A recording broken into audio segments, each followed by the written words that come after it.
This is the story of Neal Leon Cassady, born in 1926. But our story begins with his father. Also named Neal Cassady but had no middle name. Therefore technically Neal Leon Cassady is not a junior to Neal Cassady Sr. Neal Leon took time and care in writing about his father's life leading up to his own birth. And most of the information presented in part 1 of this video comes directly from the essay that Neal Leon wrote himself.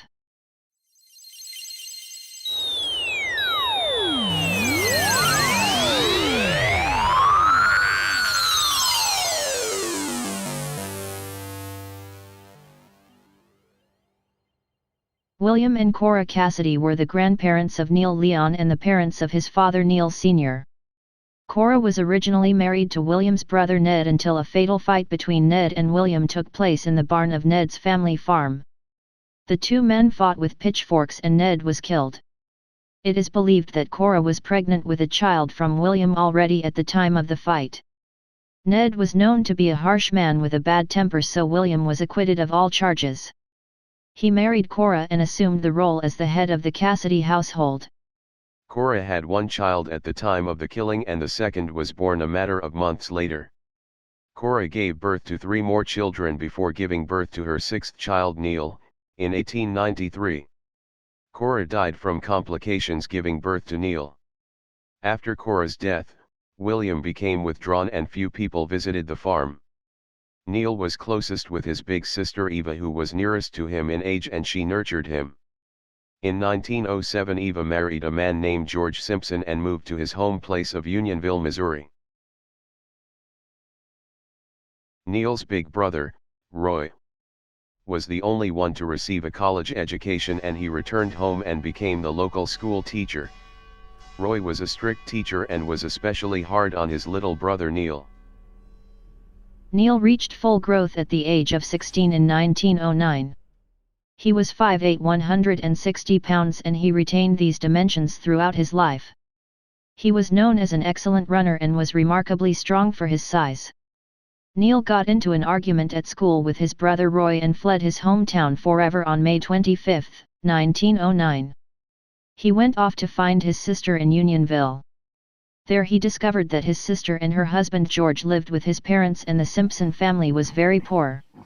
They barely had enough food to eat as it was, so Neal's arrival was not greeted with enthusiasm. Neal was eager to work hard to earn his keep, so eager that he injured his back shoveling manure out of a wagon and required a visit from the doctor. Feeling bad about costing the Simpson family this expense, he returned to work too soon and caused permanent damage to his back. Nonetheless, he worked through the summer and the harvest season, but it was a weak harvest all the same. After the harvest, Neal arose from the dinner table to announce that he would be leaving, and not even his sister Eva protested this announcement. Neal decided that he would move to the big city, the closest big city being Des Moines, Iowa. Neal hitched his way north to Des Moines and arrived there at an opportune time and quickly gained employment at a stockyard which had just received a large herd of cattle. Neal worked feeding and watering the herd throughout the fall and winter into the spring. Neal stayed at a 25-room boarding house called Ken's Gables. It was owned by a large woman named Ann, who inherited the home from her father Kenneth Stubbins, who had built it.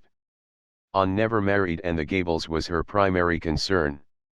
Her and Neal became close, and Neal called her Mother Ann. Work ran out at the stockyards in the spring, but by this time he had saved much of his earnings. So he took to a life of ease for a period and walked to the downtown city park each day and became a bench sitter at the age of 17. He slept in late each day and treated himself to a large breakfast before taking his seat in the park. It was there on that downtown park bench that an elderly man sat down beside him by the name of Rolf Swartz. Rolf Swartz had no family and was becoming more enfeebled each day. He sought for an heir to his 3-seat barber shop, and with these considerations in mind he began to converse with Neal.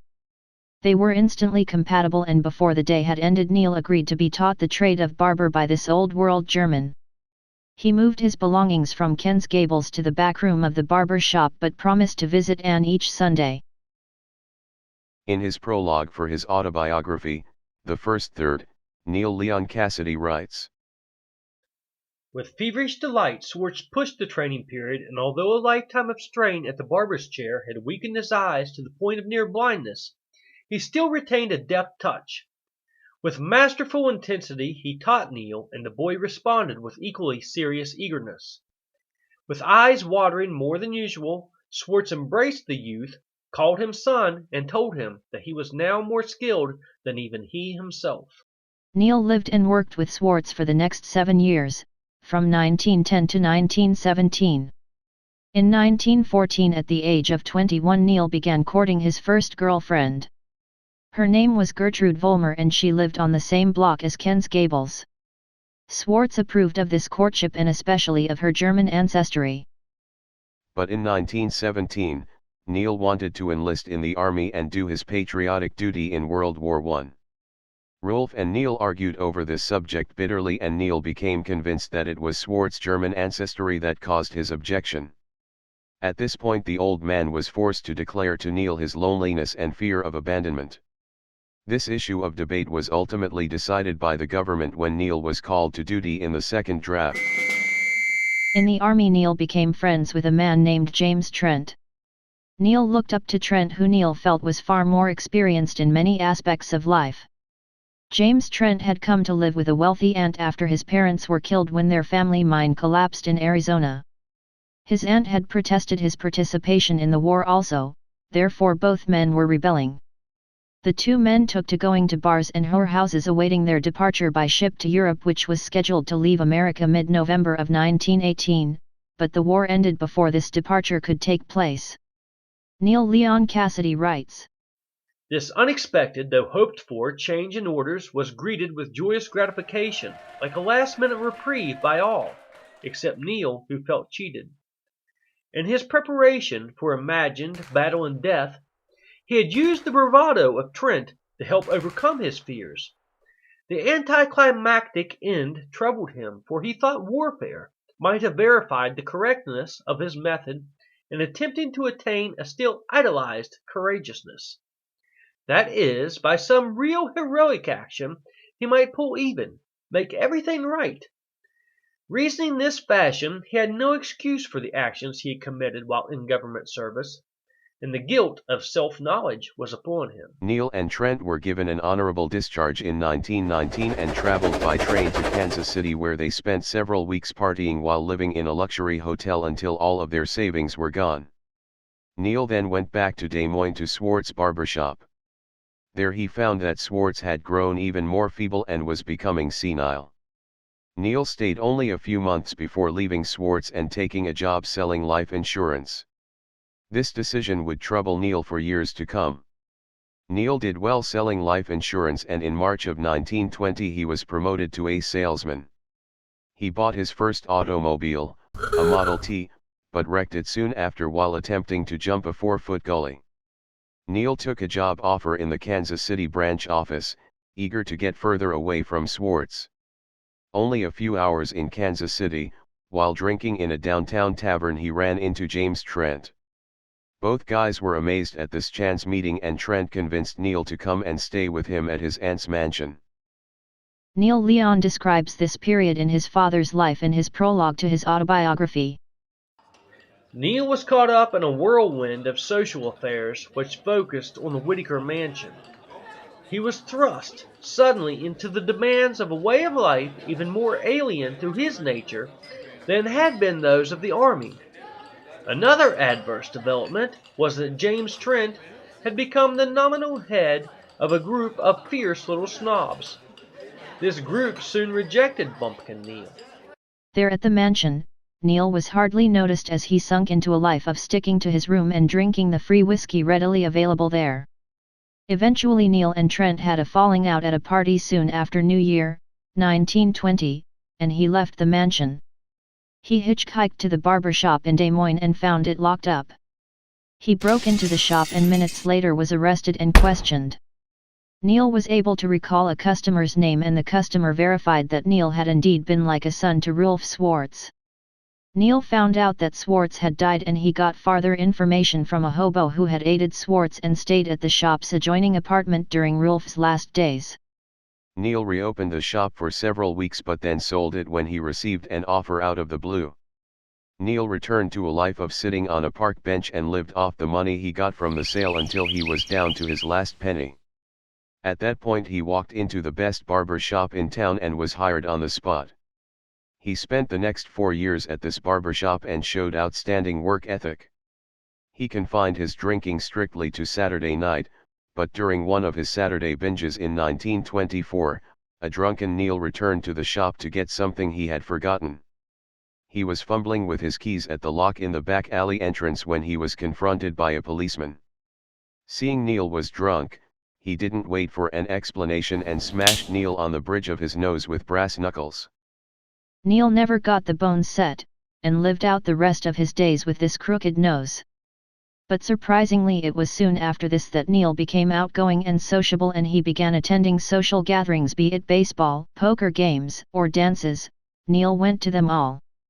One of his regular customers at the barber shop, who was a golf instructor, got him into a country club. Neal writes, "If one can pinpoint a point in Neal's lifetime that was most balanced and contentedly full, it must be in the year or 18 months following the mutilation of his nose. He was literally at his peak and the happiest he would ever be.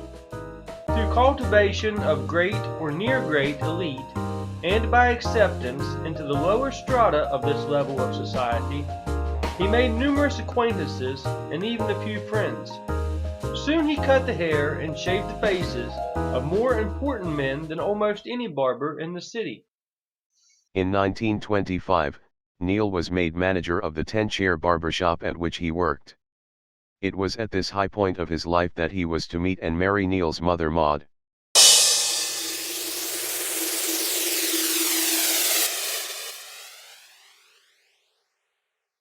Born Maud Jean Scheuer in 1890, the youngest of 4 children born to Otto Scheuer, a German immigrant. The Scheuer family lived in Duluth, Minnesota, and the father Otto worked on a steamship on the Great Lakes. He was gone for months at a time. Maud's mother died when she was only 8 years old. Maud was sent to live with the family of a seaman friend of her father's, which lived on a farm near Duluth. Her 19-year-old brother had gained employment on the railroad, and both of her sisters had moved to Sioux City, where they were working as maids for one of the wealthiest families in that city. In 1902, Maud's big sister Carrie, who was now 25, got married and moved to Los Angeles. After 4 years on the farm, at the age of 12, Maud was sent to replace her sister as maid in Sioux City.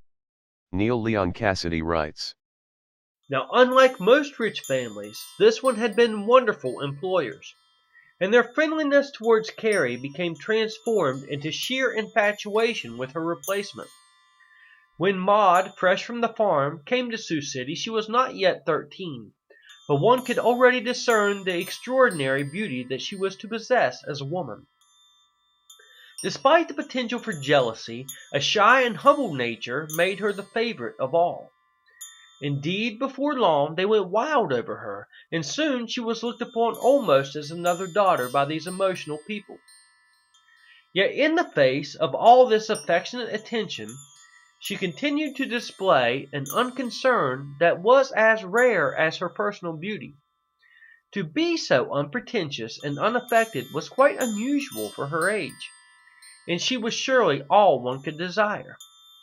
Gracious and mild-mannered, she was a gem. The attributes of her character were constantly extolled, each virtue worked over, carefully catalogued, and commented upon in social circles until there was no limit they could set for her that she could not be expected to attain.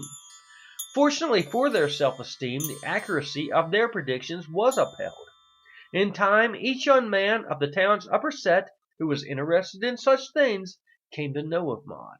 In 1906, Maud was courted by James Kenneth Daly, and married to him in the last part of that year at the age of 16. Daly was a lawyer and a politician as well. Over the course of the next 15 years, Maud would give birth to 8 children by her husband James, 4 boys and 4 girls. One of the boys died at birth.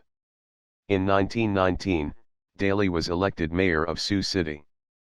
but in 1922 Daly died while in office, although not yet 40 years old. Surprisingly, James Daly's will left Maud only the house. There she lived under the watchful and spiteful eye of her mother-in-law. Maud decided to sell the house and move to Des Moines to escape the mother-in-law and all of the memory of James which she felt surrounded by living in that house. The boys, William, Ralph, and John, were quick to get work to help out once in Des Moines. Although she was now somewhat poor, being the widow of a mayor coupled with her beauty gained her acceptance into the social circle of the wealthy wives. She began attending the Sunday concerts held at the Des Moines Country Club. Near the end of the concert year of 1924, she met Neal Cassady, the man who would become her second husband. Neal Leon Cassady writes, "The country club, that small Midwestern American city Des Moines, contained a secluded corner over which on Saturday nights in the winter of 1924-25 was enacted a courtship of restraint. Short, well-built bachelor Neal, who with his smashed nose looked rather like a middleweight pug, was in cautious pursuit of the slim, attractive, middle-aged widow Maud, she with the auburn hair and above-average height. The atmosphere of the room, with the fine cuisine and liquors, enhanced the romance. Among other things, this cloak of surroundings, which was to be her last link with the days of leisure, and which was the guise under which Neal was received by Maud, helped to produce the emotion of delight so strongly that she was to commit herself and her children rather willy-nilly into the care of this drink-susceptible man." Aside from their Saturday night romance, Neal also visited Maud and her family on Sundays and attempted to become friendly with her older boys and played with the younger ones. They went for rides together in Neal's new Star automobile. It was on one of these outings in the car that Neal proposed to Maud and she accepted. On May 1, 1925 the couple was married. Soon after this Neal bought a Ford truck with a 2-ton bed. Having had no true honeymoon, the couple decided that they would make an epic journey westward to see the world. Neal began building a house upon the bed of the truck with a sloping roof. It took several months for Neal to finish the construction, but Maud approved of Neal's odd house truck. When it was finally completed that winter, it was decided that Maud's 2 youngest children, ages 5 and 3, would accompany the couple on this western trip and the 5 older children would remain in Des Moines to fend for themselves. It was 10 months after their marriage, in the dead of winter, that the couple and 2 small children departed in their house truck heading for California. Maud at this time was also pregnant with her 9th child. She was to deliver this 9th child en route to California on February 8, 1926, at 2:05 a.m. at LDS Hospital in Salt Lake City, Utah. This was Neal's first child, a boy, and he was named after his father. But Neal Sr. had no middle name, so to the boy was added the middle name Leon. After a several-week stay in Salt Lake City to allow Maud to recuperate, they continued their western journey and headed to Los Angeles. With the last of their savings, Neal bought a barbershop on the corner of Hollywood and Vine. But once in business, Neal began taking leave of his job in the afternoon to get drunk. Moreover, he wouldn't allow his hired barbers to operate the shop without him and closed it up. So even with a good location, he was soon out of business and sold his shop for a fraction of what the couple had paid. At that point the couple decided to head to Denver with the money they had after the sale of the beauty shop. Maud's brother Charles was living in Denver and encouraged this move, suggesting that the couple make Denver their permanent home. In Denver, Neal leased a small 2-chair barbershop and the family moved their belongings into the rear of the shop. The older children were sent for and arrived by train in Denver, except Maud's 13-year-old daughter, who accepted an offer from a friend of Maud's in Sioux City as a maid. With 9 people and their belongings, they tried to crowd into the shop's 2 small rooms. Almost immediately the older 3 boys struck out on their own. The oldest, Bill, was now 21. Within a month of arriving in Denver, he married a widow who had inherited a large amount of money from her recently deceased husband. The couple opened up a dine and dance club on Denver's western city limits. Bill's younger brothers, Ralph and Jack, began working with a well-known whiskey bootlegger named Blackie Barlow, and soon they were supplying their brother Bill with this illegal service. Neal's drinking continued to cause him and Maud financial hardship, so she turned to her sons for money. The sons, who were now fed up with Neal, made her promise that Neal wouldn't touch a cent that they gave her. But when the stock market collapsed in 1929, they all fell almost instantly into financial hardship. Neal and Maud were forced to move into even worse confines. Maud turned 2 of her daughters over to Catholic charities so they could be housed in an orphanage until the family could have enough food to eat. On top of that, Maud was pregnant with her 10th child, and on May 22, 1930 she gave birth to a daughter and named her Shirley. Still, Neal's drinking continued, and in 1932 he lost his barbershop and his wife Maud forever. Little Neal went with Big Neal, and the two became tenants in Denver's lowest slums. But Little Neal was not sorry about this latest development. He writes that he was excited about the new adventure and he was happy to escape his bully big brother Jimmy. Little Neal became the youngest of Denver's hobos and would sit and listen while his father talked and drank with his wino friends. They offered him drinks often, but he always refused. Big Neal and Little Neal took up residence in a 5-story building called the Metropolitan. The Metropolitan housed about 100 of Denver's non-transient bums. The building was old and in bad condition, with dirt covering its ground-level windows. Big Neal and Little Neal had to share the same bed, and they shared their room with a man called Shorty whose legs had been cut off. Their room cost them $1 a week. Neal earned his part of the rent by cutting hair when he could, but that was often only on Saturdays. Shorty begged for spare change on Denver's streets. Big Neal enrolled Little Neal into Ebert Grammar School and gave Maud's address for Little Neal, which was only a few blocks away. But in actuality, 6-year-old Neal was traveling on foot over a mile through downtown Denver each morning. He awoke early at the Metropolitan while his father was still asleep and got himself ready for school in a large bathroom shared by the other residents of the Metropolitan. Neal would then return to his father and see if he wanted to go to the mission for breakfast.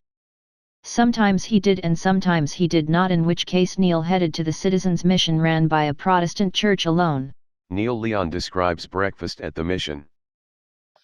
In an orderly line of hungry men, I moved slowly forward down metal steps into a warm kitchen of smells and clatter. Each of us picked up a tray, spoon, bowl, and cup of tinny material, and, served cafeteria style, we inched along the wall in a patient wait for our turn before the steam tables. The first white-aproned woman placed 2 pieces of bread on the tray. The second woman ladled a spoonful of oatmeal into our bowl, while a third poured hot coffee. There was no cream, but plenty of sugar, and one was allowed a second cup. We filed to stainless steel benches and sat before long reigning tables of similar material which vibrated so much from the impact of our utensils that my sensitive ears were always filled completely. All around, eating men clustered, and we squeezed elbow to elbow for lack of space in the crowded basement room. Sometimes my breakfast companions talked to me, and sometimes they didn't. Either way, it was the same to me. Of course, I learned eventually that almost all of them were alcoholics, and many of them suffered a great deal with the disease.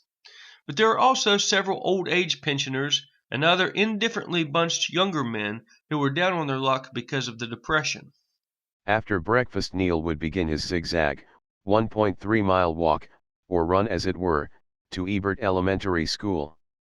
Neal recalled little of his school work from his first grade year aside from efforts to learn to write his name, but he found excitement in the playground swing set.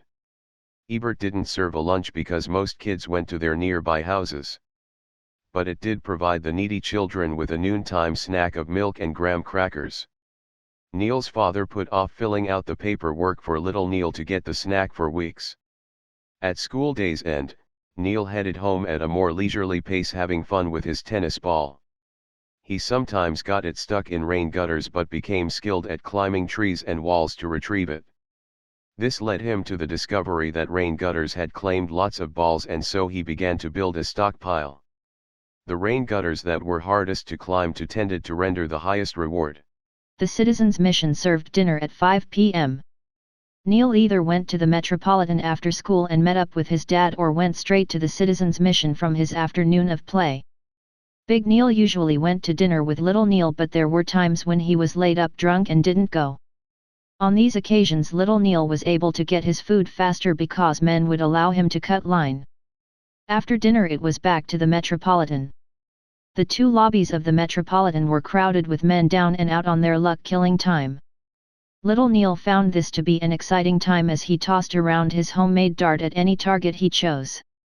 He also enjoyed playing cards with the guys and especially learning card tricks. Big Neal was able to secure himself a Saturday job at a barber shop. Little Neal would spend his Saturdays going to the picture shows in a nearby theater and was able to watch films for hours for the admission price of a nickel. Most of the films were westerns, but Little Neal had a fondness for music and enjoyed the musicals of Fred Astaire and Ginger Rogers. But he was impressed by other films also, such as King Kong and Son of Kong. Neal would return to the barbershop and tell his dad and the other two barbers a scene-by-scene account of what he'd just seen and noted that they enjoyed his descriptions. When time for lunch break arrived, the father and son headed to a nearby diner.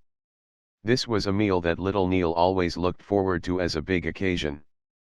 After lunch, Big Neal returned to the shop and Little Neal hung around the downtown Denver streets and the Metropolitan.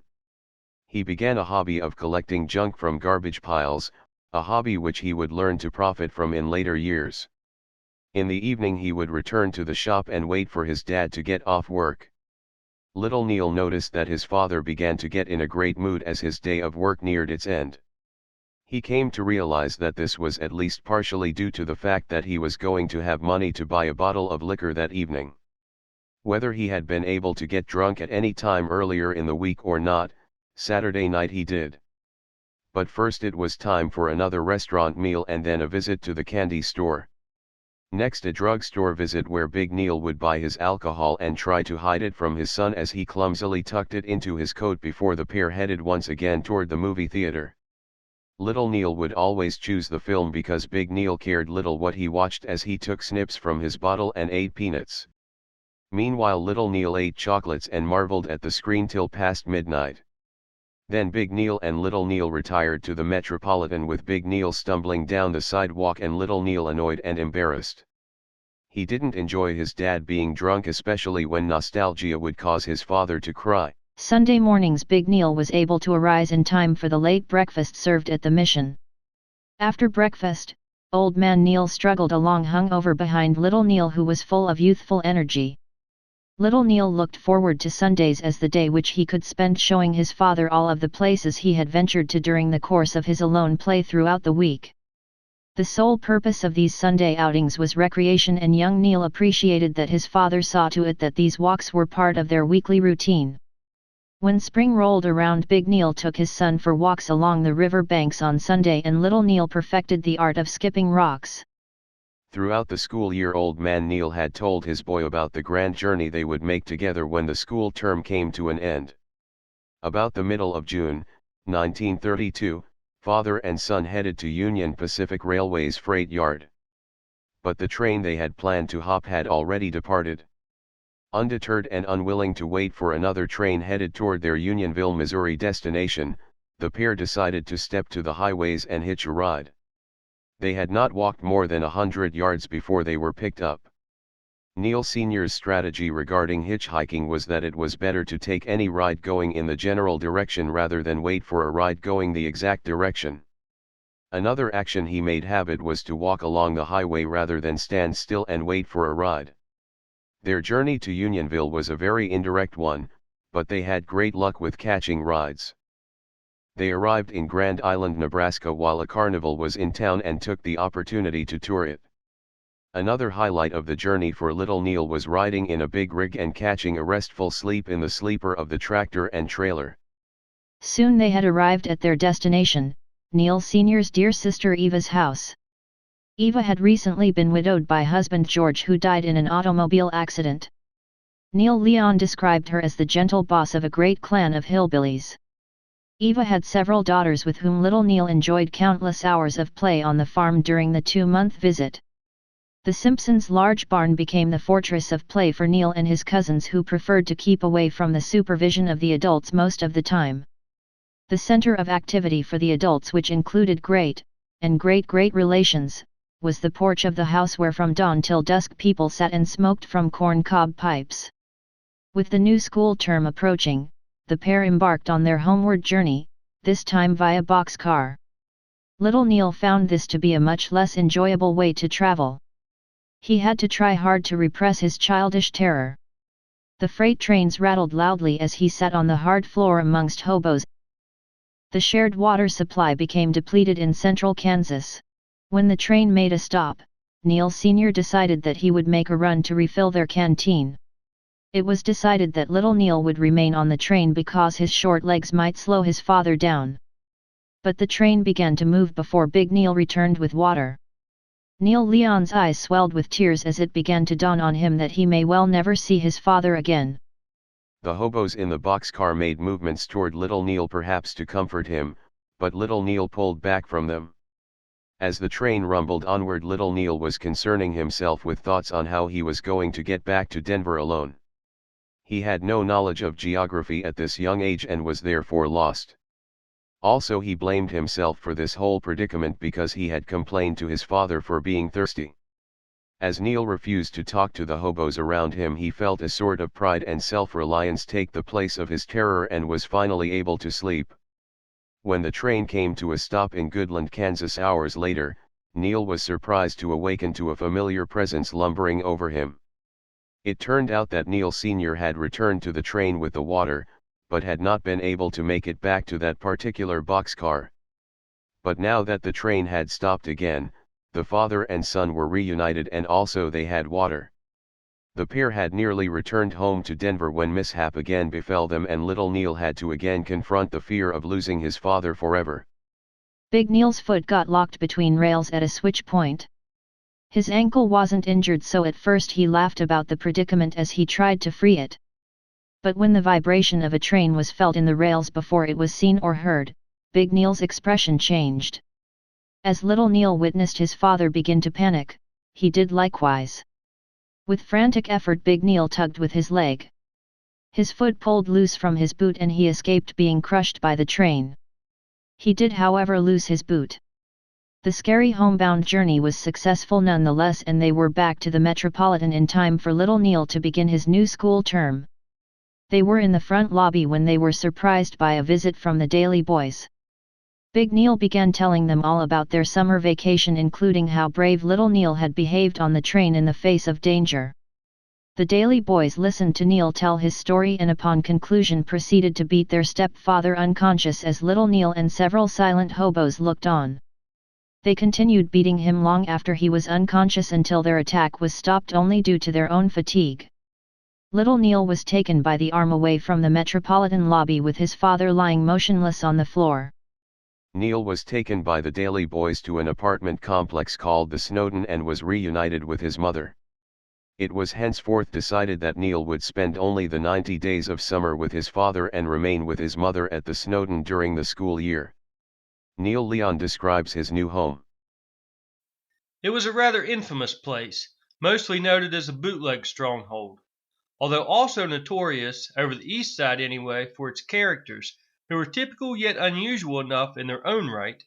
Ex-convicts, perverts, a jazz musician or two, several prostitutes, usually unpimped, addicts, mainly alcoholic, numerous wild young men, though mostly visitors of lusty mind and crooked action. There was, too, a small normal core of pious parents such as mother, struggling for their many children, and maybe even a few vicarious old maids or bachelors. And although the Snowden occupants were all poor, or perhaps more so because of it, they rocked the joint night and day, for the place had noise mania. The air seemed always filled with assorted yelping catcalls, shouted curses, frightened screams, and topping all in my mind, those exciting feminine whoops of laughter. There was hardly a moment that something untoward wasn't happening. Especially did I notice the practically continuous poker games, strip and otherwise, monopolized by the basement apartments. And at any hour spooning couples might be jostled aside as drunken fathers were berated along the narrow hallways by irate wives. while in early evening still hungry kids forgot meager suppers by giving all their concern to games of serious logic played at the foot of the gigantic stairway inside the front entrance. At the Snowden, Neal would develop relationships with boys and girls that would last until adulthood, including experiences with first girlfriends with all the thrills and jealousies that come along with it. But inside that number 38 apartment, little Neal faced his constant nemesis, brother Jimmy. The apartment had a bed that folded up into the wall, and Jimmy would stuff little Neal into the mattress and fold him up in the wall for hours at a time. In the smothering darkness, little Neal dare not scream for two reasons. Jimmy would surely beat him to death if their mother found out about his evil deeds. And secondly, because he did not want to deplete his limited air supply. In the terror of this still darkness, little Neal experienced a strange sensation as if something was fluttering around inside his skull. Then he felt an increase in the speed of the passage of time. Time seemed to pass at 3 times its normal speed, and his brain's thoughts seemed sped up 3 times faster. In childhood, this experience only occurred during Jimmy's abuse. But as Neal experienced it and examined it, despite the unease this sensation caused, he came to enjoy it and sought to develop the ability to shift into this hyperspeed frame of mind at will. At the Snowden, Neal enjoyed many childhood experiences, but his mother was too burdened to devote much time or attention to him or to the supervision of her children in general. So he looked forward to the end of the school year once more so he could be reunited with his father and be safe from brother Jimmy. This time father had decided that the pair would make a westward journey with no particular plan or destination in mind. They crossed over the Rockies and arrived at Salt Lake City, the place where little Neal was born. They took a free tour of the tabernacle there. But Big Neal got very drunk that afternoon, and as it became evening he was arrested. Little Neal was separated from his father and put in a juvenile detention center as a vagrant. At the detention center, little Neal received the new fish treatment. To young Neal, some of these boys seemed like real convicts. During his first play period, Neal was punched and kicked until eventually being ignored. But there was one supervised sport which the kids could participate in, volleyball. So during the 72-hour hold period, Neal spent his play periods playing volleyball and could soon play with the best of the kids despite his young age.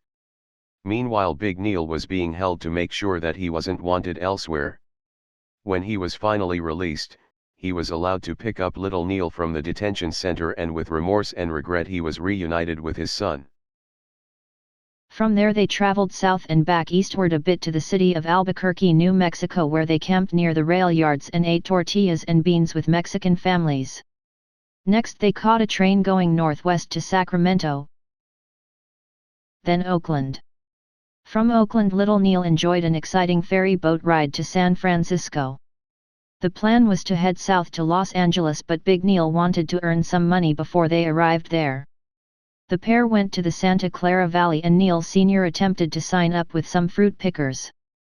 But his employment was denied because children were prohibited to stay at the work camp. Overhearing the details of the situation, a 50-year-old heavy-set Italian man offered to let little Neal stay with him for as long as Big Neal needed to work. The two men and the boy crossed the street to the man's restaurant and sat down to fries and soda while the men discussed this farther.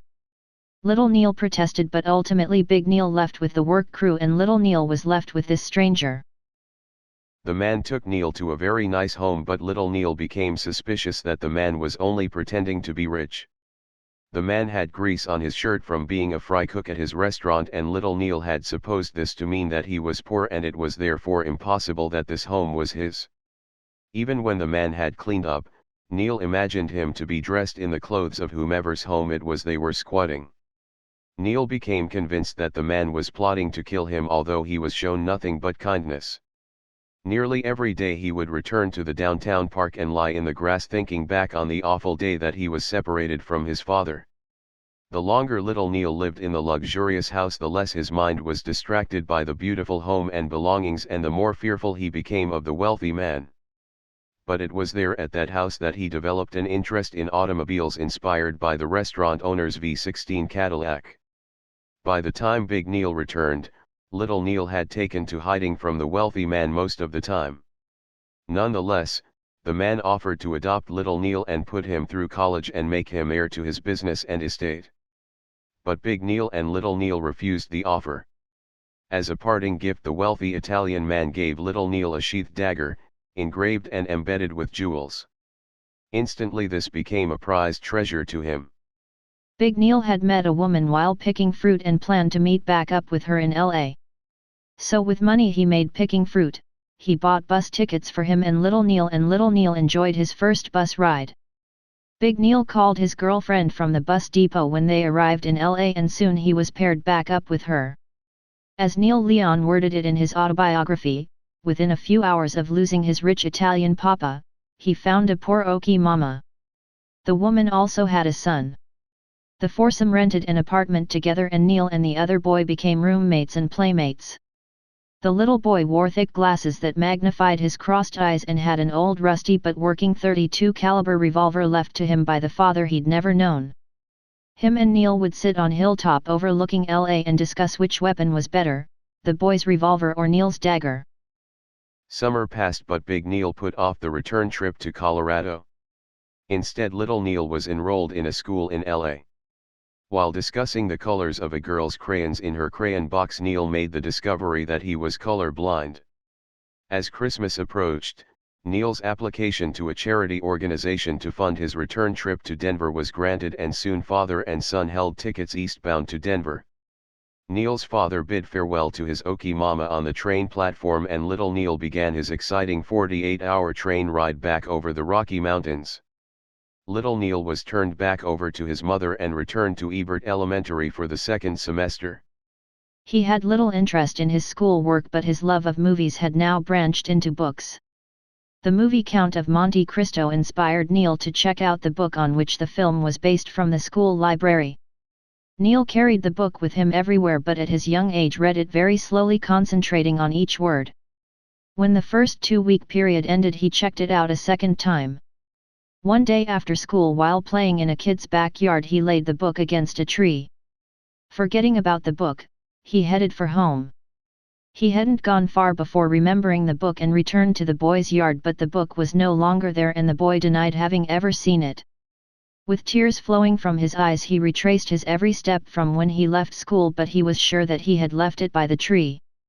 So it was, that Little Neal would be barred from checking out any more books from the library for years. Neil's second period at the Snowden with his mother was a continuation of the first. The play with neighborhood children continued, as did his relationships with various girlfriends. The abuse at the hands of brother Jimmy continued, as did the general lack of parental attention.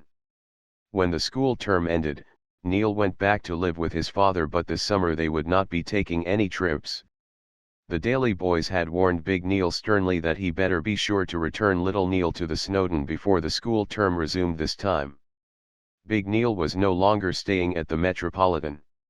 Instead, he moved around with his son to various flop houses. While staying at the Windsor Hotel, a hobo stole Little Neal's prized dagger, presumably to hawk for a bottle of wine.